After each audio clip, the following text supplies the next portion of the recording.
This is a healthcare tablet. See, Intel Health. That's a sticker I've never seen before. This tablet is not for the public. So basically, I saw this come up on a local retro computing group, and immediately it's got a hole in it. It's a tablet with a hole in it, so I got it. The story was, it was purchased by a healthcare facility. They set it up, kinda never used it, left it in storage, then it became obsolete, and it was headed for e-waste. That's just how corporations work sometimes. But anyway, let's dive in. What do we got on the front here? We've got a front-facing camera, we've got some buttons and a D-pad. Having lights on the front for the charge is really nice. On the side, we've got a fingerprint scanner. We've got a hole where there could have been a barcode scanner. Here's the power/sleep button, that's illuminated. Got a lock button and a camera button. There's also this RFID logo here, even though this one wasn't optioned with RFID. Behind our liquid ingress preventative, we've got a charge port here. Yeah, everything on healthcare stuff needs to have a seal of some kind because you don't want your juices in there. Although this cooling fan would get your juices in there. We've got a smart card reader. I wish I had some smart cards. I would love to try this out. I don't. There's a rear-facing camera here, a something, removable battery, which is nice. These things have a 3-hour battery life according to the paperwork. Oh, Intel Health again, but this time it's not a sticker, it's actually molded into the plastic. The marketing name is MCC5, which is very creative, Motion Computing C5. The model number is CFT003, which means you can look it up and see what I've got. And this I like. Microsoft's Certificate of Authenticity and Product Key are located in the battery compartment. That means you can't just take a photo of the Windows CD key and install it on your own computer, like I may have done many times in high school. There's also this barcode button and an RFID button. Neither of these things are optioned on this particular tablet, but you could have had them. There's also a dock connector on the bottom, and I really wish I had the dock because this doesn't have any USB ports. They're on the dock. Most importantly for this system is this pen here. Come on. Ah.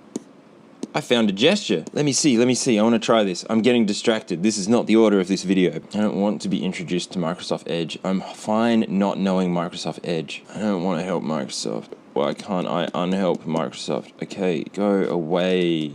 Go away. Close window. Okay, so this might be my fault. I have already updated this tablet. I used legacyupdate.net. It's an unofficial service that lets you update obsolete operating systems. So it may just be that this version of Edge is too new for this tablet and it's not happy. Let's try Internet Explorer. All right, yeah, I'm feeling lucky. What if I just don't type anything? Oh, doodles are spontaneous celebrations of local heroes, events, culture, library creating, a doodle about. All I wanted to do was test those gestures that I found. Do they work?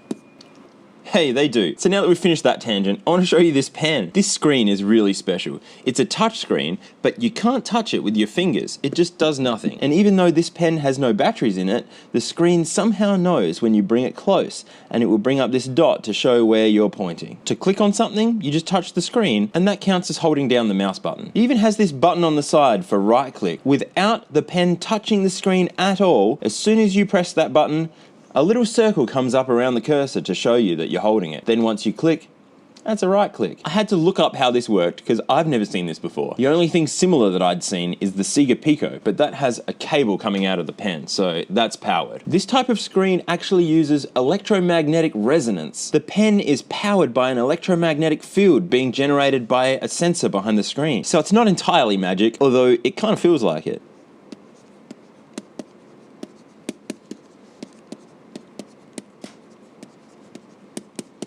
That is actually really responsive. That's fine. It's got a little bit of lag behind it, but it follows it perfectly. I'm impressed. Now apparently it has an eraser. Nah, it's not set up properly, but it just means you can draw with either end of the pencil. If it was set up correctly, this end erases and this end draws. I guess MS Paint is just not really a good example. They look like the kind of smears that a medical tablet might get. Poo. I wonder if there are any inbuilt programs. We've got motion computing here, motion dashboard. All right, this is the settings, display settings. What do we got? 50 hertz. I don't want 50 hertz. I want 60 hertz. Okay, the screen resolution is 1024 by 768. Oh, I'm gonna have to plug this in so that we can get better graphics. Look at this, the charge cable's never even been unwrapped. Now we're gonna have maximum performance. Ooh, automatic display rotation. Does that work?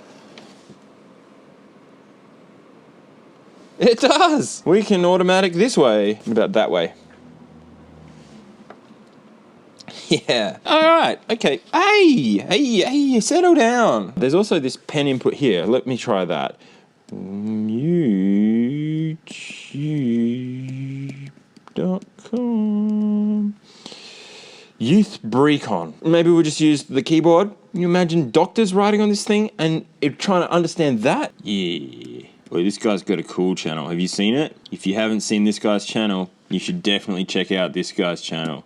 This guy has a good channel. The Zavix port. This is actually a console I knew about back in 2004 when it released. It seems to be playing YouTube pretty fine.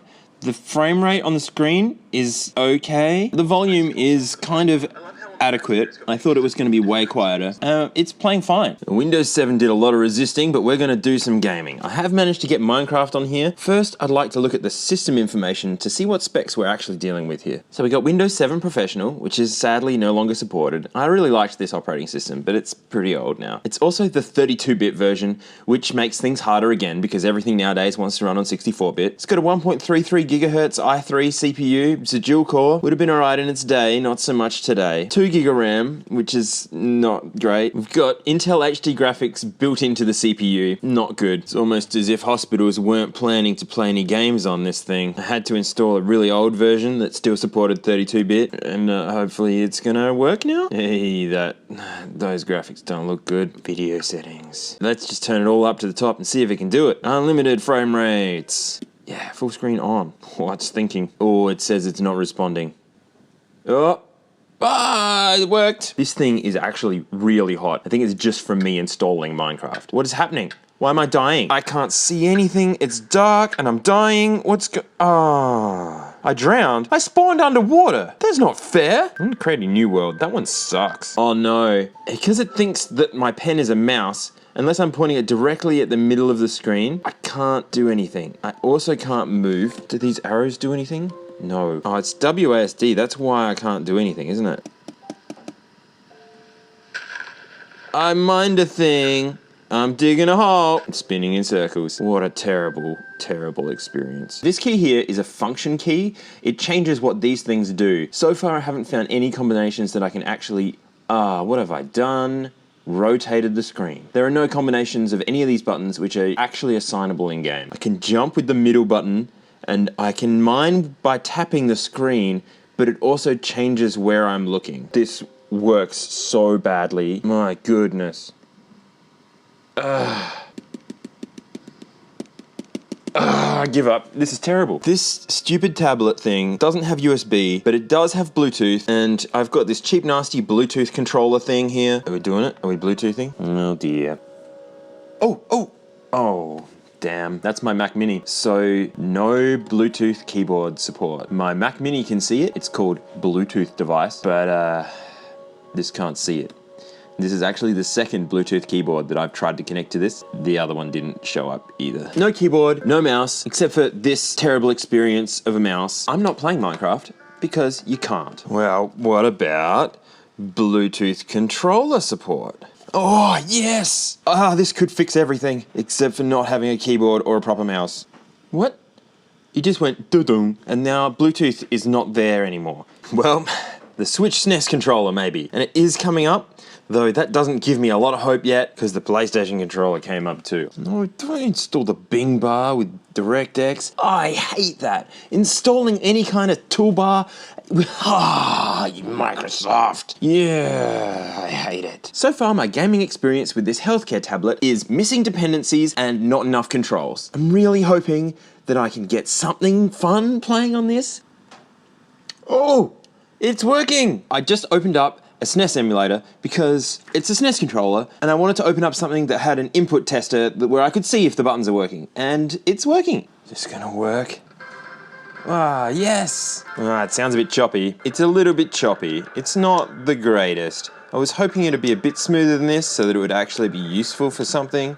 It's playable. It's not great. Well, since the Super Nintendo didn't work very well, I've got very little hope for this to work well. Yeah. It's not gonna be working well. Let's go down to a smaller resolution. This is the best we can do.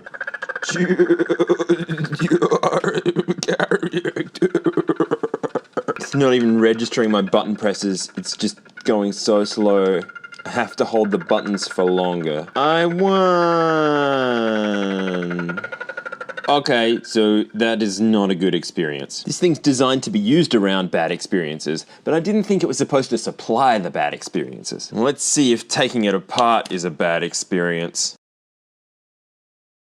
Finally, we're at the motherboard. I did notice that the battery has a tiny bit of swelling. There's also another battery here. It's only a little one, but it's bigger than I would expect to just be keeping the settings. I'm wondering if this has a hot swap feature where you can just swap the main battery without turning it off. I'm gonna have to try that later.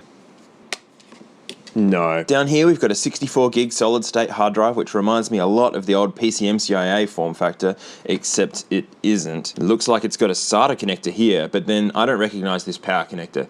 I'm not familiar with this kind of hard drive. Down here we've got our mini PCI Express Wi-Fi card, which I'm extremely thankful for. The Wi-Fi networking is how I've managed to get everything onto this tablet so far. Under this nearly hexagon of copper, we've got the CPU, which has the integrated GPU as well. Here we've got an empty RAM slot. RAM is the memory that the computer uses while it's working on stuff, not where you store things. That's the hard drive. There must be RAM already on here somewhere. I'm guessing it's on the other side of the motherboard. So this slot is just for upgrading the RAM capacity. I'm hoping I can find a sticker RAM that fits in there because this thing needs it. There's also an empty mini PCI Express expansion slot here, but I don't have anything I want to put in there right now. Let's see if we can flip over the motherboard. There is a ribbon cable here that I'm not entirely sure how to unclip. I hopefully don't have to. Oh, it's an actual RAM stick. I thought it was going to be soldered on there, but it's not. I think this slot is a SIM card slot. You can actually access it through the battery compartment if you take the battery out. And I did read something about some of these having the ability to go online with a SIM card, so I guess this one has that. It's an Elixir. Tasty. But not so tasty, I think.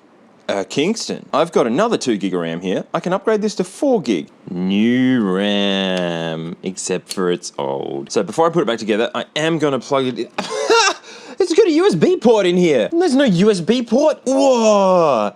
That's rude. So it's got USB, they just didn't cut a hole in the case for it. Do I cut a hole in the case or do I keep it original? I suppose it's probably more useful with a hole in the case. I guess because it's got this silicone cover, it'll be hidden and it'll still maintain its splash rating. This thing has a splash rating, which is horrifying in a hospital situation. You know what? I don't even know if the USB port works. Maybe we should try it before I cut a hole in the case. Sorry, CPU. You're gonna get hot. Come on, come on. The quicker you load, the quicker you can finish overheating. No. Can't press enter. Wait.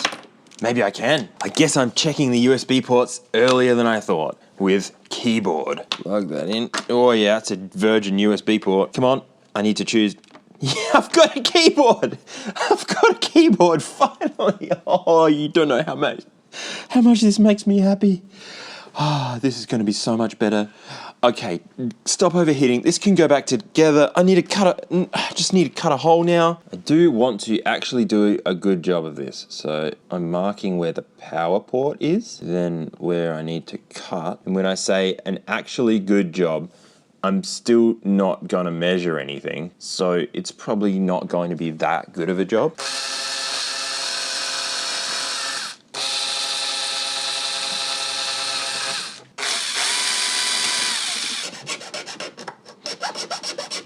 I always try and cut under because it's hard to put plastic back if you cut over. Bit more filing. Look at that. Even plugs in. Oh, this is gonna be so much better now. Now I just gotta figure out where all the screws went. Although I've laid them out how they came out, so hopefully it should be very easy. I highly recommend doing it this way anytime you take something apart, because if you put one of these long screws into a short screw spot, you can do some serious damage and completely destroy whatever you're working on. This little fan here is a really good sign that this thing really was never used. Fans pick up dust like crazy, and this one is minty clean. This is gonna be so gross if this thing was used all the time in a healthcare facility. And these silicone plugs that are everywhere keep all the poos and wees out of the screw holes. And now because I want more than one USB port, it's USB hub time. So now I can have a keyboard and a mouse. Look at that. I can mouse. It is so much more functional just from having a keyboard and mouse so that I can actually play. Yeah, the frame rate's slow, but I really could actually play this. This would be acceptable. Or it gets worse. What's going on? Oh, there are pigs. Oh, the pigs. The pigs are killing my frame rate. It's still not great. One last game. Let's see how this runs. Well, so far, the frame rate is not great. Ooh. It's not running good. Display. Oh, I missed it. all the way down. Is low the lowest? Oh, off. That's heaps lower. These are all words, but I don't know what they mean. Oh, it's got a resource usage thing down this bottom here. Why is it out of 512 meg? I've got more than 512 meg of resources. Is VSync on or off faster? I see it in everything and I'm not really sure. Or benchmark. Yeah, I think we have to see what the benchmark says. I just did a backflip on a motorbike. Average FPS 9.42 frames a second. CPU usage 50%, 67% of the RAM, and 28% of the video RAM. Why is it so slow if it's not maxing out any of the numbers? All right, all the settings that are at the bottom now. Let's see if it's pretty much the same. It's just about the same. This game is pretty much unplayable as well. No surprises there, really. I can't believe I played this long enough to even get to the daylight. Now, I know I said GTA 4 was going to be the last game, but I wanted to see if this would work any better with more RAM. And it does. Super Nintendo games work fine now. So this is actually useful for some kind of gameplay. You can play 16-bit and older sort of stuff on here. Frame rate is solid 60 the whole time. It just needed a little bit of extra RAM to work. Even the Nintendo 64 emulation, while definitely not great, and I probably wouldn't play it, is noticeably quicker. Yeah, okay. It's still not good. So that's the Motion Computing C5 Mobile Clinical Assistant. If you're looking for a gaming experience, this is probably not the thing for you. But if you want to watch YouTube on a tablet that can keep out a little bit of a spew splash, maybe this is for you. So now it's credits time, but I've got an announcement. I've got a new Floatplane tier. For $2.50 a month, you can get ad-free early access to all my videos. Normally I schedule them so that they come out at all the right times and stuff. Nah, you get them as soon as they're uploaded. But if you don't want that, that's fine. I'm still a massive video game collector. For $1 a month, you can see a photo of every single thing that I get. The link's in the description for all my tiers. I'll see you there.